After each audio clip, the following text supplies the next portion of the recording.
നിങ്ങളിൽ ഒരുപാട് പേർക്ക് ഈ ഈഗോ പ്രോബ്ലം ഉണ്ട്. ഈഗോ പ്രോബ്ലം എന്ന് വെച്ചാൽ സുപ്പീരിയോറിറ്റി കോംപ്ലക്സ്, അഹങ്കാരം, ഞാൻ വിചാരിക്കുന്നതാ ശരി, ഞാൻ പറയുന്നതാ ശരി, ഞാൻ പറയുന്നത് മറ്റവരനുസരിച്ചാൽ മതി എന്നുള്ള ഒരു അഹംഭാവം. ഇത് വീട്ടിലാണെങ്കിലും ശരി, ഓഫീസിലാണെങ്കിലും ശരി, അല്ല വേറെ പല വെളി ഇടങ്ങളിലാണെങ്കിലും ശരി, ഇങ്ങനത്തെ സ്വഭാവങ്ങൾ ഉള്ളവരെ ആർക്കും ഇഷ്ടപ്പെടത്തില്ല. എന്നുവെച്ചാൽ നമുക്ക് അവരുടെ കൂടെ ഒത്തുപോകുന്നത് വലിയ ബുദ്ധിമുട്ടായിരിക്കും. പിന്നെ മണിയുടെ പ്രശ്നങ്ങൾ ചിലർക്കൊക്കെ ഉണ്ട്, ആഗ്രഹങ്ങൾ. നമ്മൾ തമ്മിൽ ഒരുപാട് പേർക്ക് ഒരുപാട് പണം വേണം, വീട് വാങ്ങിക്കണം, കാറ് വാങ്ങിക്കണം, എൻ്റെ കടം അടയണം എന്നൊക്കെ ഒരുപാട് കാര്യങ്ങൾ മനസ്സിലുണ്ട്.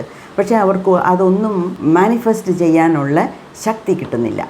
ജ്യോത്സ്യൻ്റെ അടുത്ത് പോന്നു, ഏലസ് വാങ്ങിച്ച് കെട്ടുന്നു, ഒരുപാട് പരിഹാരങ്ങൾ ചെയ്യുന്നു, അമ്പലങ്ങളിൽ പോന്നു, യൂട്യൂബിൽ കാണുന്ന പരിഹാരങ്ങളെല്ലാം എടുത്തിട്ട് ചെയ്യുന്നു വീട്ടിൽ, വളരെ സിൻസിയറായിട്ട് തന്നെ ചെയ്യുക. പക്ഷേ എന്നിട്ടും അവർക്ക് അവർ വിചാരിച്ച സ്ഥലത്ത് എത്താൻ പറ്റുന്നില്ല.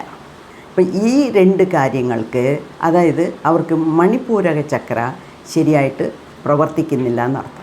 അപ്പോൾ ഈ മണിപൂരക ചക്രയെ നേരെയാക്കിയാൽ മാത്രമേ ഈ ഈഗോ പ്രോബ്ലം, തലമൂത്ത ഈഗോ പ്രോബ്ലം ഉണ്ട്, അതല്ലാതെ ഈ പണം സംബന്ധിച്ച പ്രശ്നങ്ങൾ, ഇത് 2ഉം മാറ്റിയെടുക്കണം.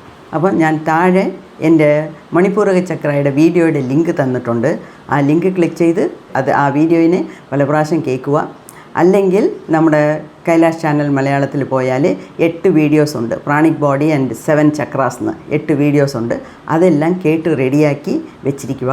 എന്താണെന്ന് വെച്ചാൽ അടുത്ത മാസം ഞാൻ ഓൺലൈനിൽ ഒരു ചക്ര ഹീലിങ്ങിനെ കുറിച്ച് ഏകദേശം ഒരു 10 ക്ലാസ്സുകൾ എടുക്കാനായിട്ട് പ്ലാൻ ചെയ്തിട്ടുണ്ട്. അപ്പോൾ അതിനു മുമ്പേ നിങ്ങളൊരു തയ്യാറെടുപ്പായിട്ട് ഇതൊക്കെ ഒന്ന് കണ്ട് കേട്ട് പഠിച്ചു വെച്ചാൽ കൊള്ളാം.